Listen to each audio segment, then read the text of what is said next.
여러분 안녕하세요.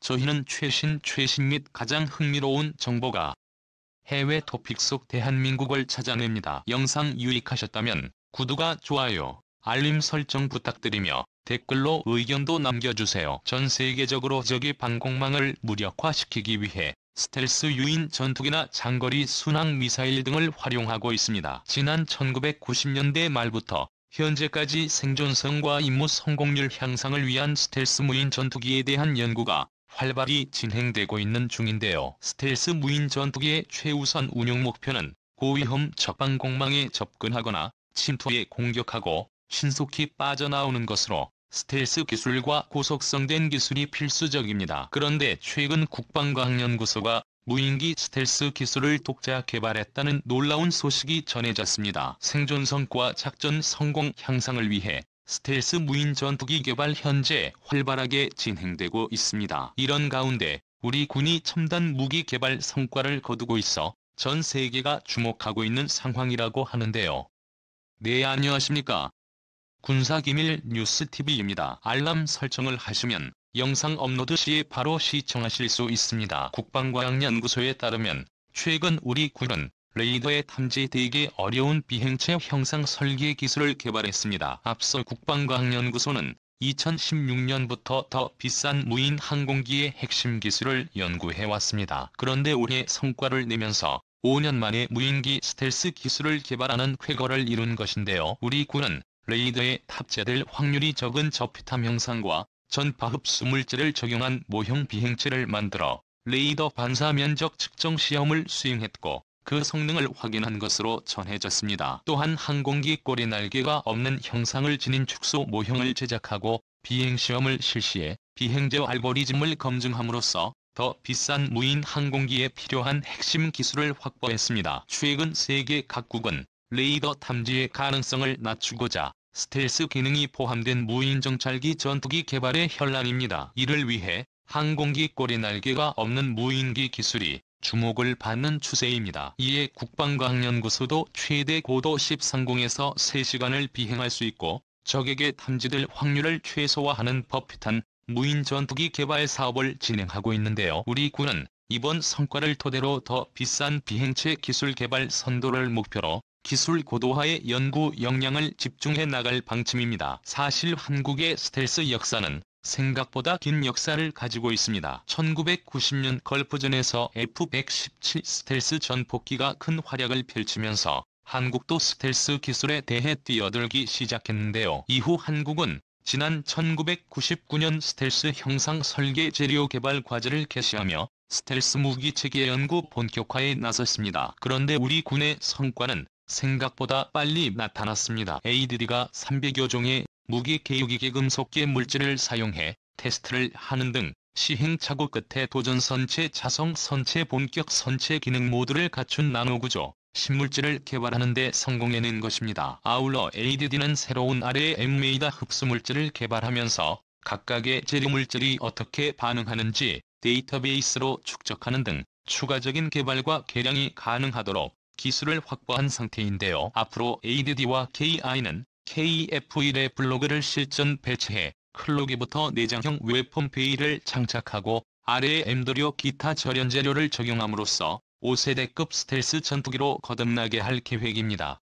55세대 기본형을 블로기 스텔스형의 블로그로 호칭하는 이유는 여기에 있습니다. 그동안 한국이 ADD를 통해 스텔스 기술 연구 개발을 하고 있다는 것은 어느 정도 알려졌었지만 군사기밀이며 보안이었기 때문에 공식적으로 밝혀지지는 않았었습니다. 그런데 그 발자취를 따라가 스텔스 기술 연구 수준을 살펴보면 놀라지 않을 수 없는데요. 한국의 스텔스 기술이 가시적인 성과를 낸 것은 2008년부터입니다. 당시 ADD는 전파 흡수 재료를 부착한 F-4 전투기와 전투기 축소 모형으로 실시한 지상실험에서 가시적인 결과를 얻었었습니다. 스텔스 기능 구현에 필수적인 전파 흡수 재료를 개발하는 데 성공한 겁니다. ADD가 확보한 전파 흡수 재료는 기체와 장비에 질을 할 수 있는 도리 또는 필름 플라스틱 소재였던 것으로 전해졌는데요. 도리 또는 필름 플라스틱 소재였던 것으로 전해졌는데요. 이 같은 결과로 당시 공군은 전파 흡수 재료를 부착한 F-4 전투기 공중 비행 실험을 실행했었습니다. 뿐만 아니라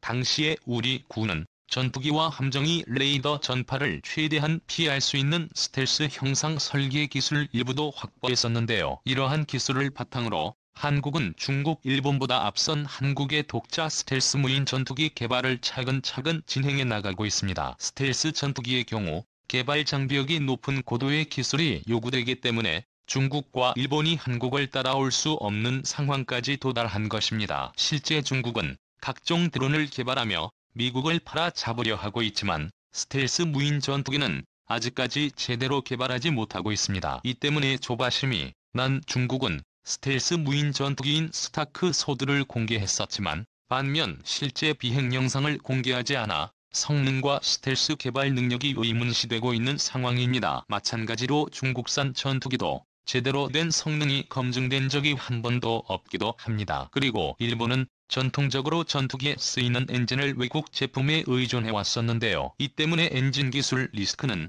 일본의 전투기 개발에 가장 큰 걸림돌로 작용했었습니다. 하지만 이번에도 일본은 차세대 전투기 엔진 개발을 위해 영국에 손을 내밀었습니다. 결국 일본은 한국처럼 독자 기술을 확보하지 못할 것으로 보이는데요. 반면 한국은 우리 군의 기술력이 집약된 한국형 스텔스 전투기를 조만간 공개할 것으로 보입니다. 그동안 ADD는 스텔스 형상 설계 기술, 전파 흡수 재료 기술 연구 개발을 시작으로 주파수 선택적 전파트과 복합재 기술, 적외선 흡수 재료 기술 등 핵심 기술을 추진하며 연구 성과를 내고 있는데요. 또 스텔스에 대한 해석과 측정 능력을 확보하는 등 스텔스 무인 전투기 기술 시범 과제를 수행해 2015년에는 초도 비행에 성공한 바 있습니다. 이후 2차 사업을 통해 스텔스 성능 향상, 비행 성능 향상, 스텔스 무인 전투기 운영 개념 연구를 수행하고 있는데 분위기가 남다릅니다. 스텔스 기술은 다양한 세부 기술을 포함하고 있어 지속적인 연구가 필요하지만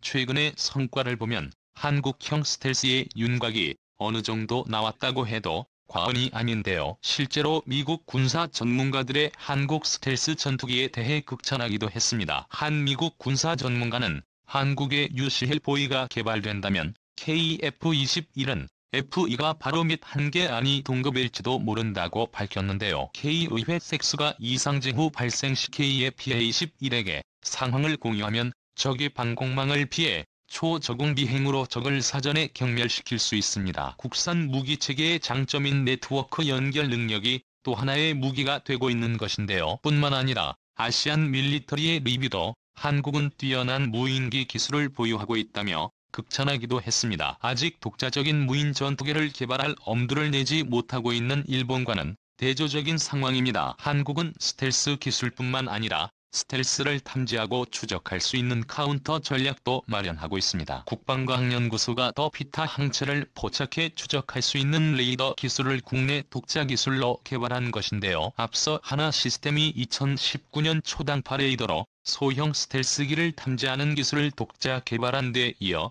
2년 만에 ADD가 고출력 고감도 표적 탐지 기술에 의한 스텔스 탐지 기술 개발에 성공한 겁니다. 버피탐 항체를 탐지하기 위해서는 레이더의 출력률을 높여 미세하게 반사하는 전자파 신호를 파악하고 이에 대한 수신 감도를 높여 잡음 속에 섞여있는 세밀한 표적 신호를 잡아내는 고도의 처리 과정이 필요합니다. 이를 위해 LED는 디지털 레이더 체계 설계 기술과 잡음 속 미세한 신호를 잡아내는 고성능 고속 소프트웨어 기술을 활용해 결국 첨단 레이더 기술을 개발해냈습니다. 2대 탐지 기술이 전력화한다면 5세대 스텔스기가 지배할 미래 한반도 상공에서 영공방위 능력이 크게 강화될 것으로 보이는데요. 게다가 한국은 전투기의 스텔스 기술뿐 아니라 수중 스텔스의 잠수함 메타 물질을 개발하면서 다방면으로 스텔스 기술을 강화하고 있습니다. 예전에 표준과학연구원과 광주과학기술원 연구팀은 수중에서 음파를 반사시키지 않고 들어온 그대로 투과시키는 물질을 개발했는데요. 연구팀이 개발한 것은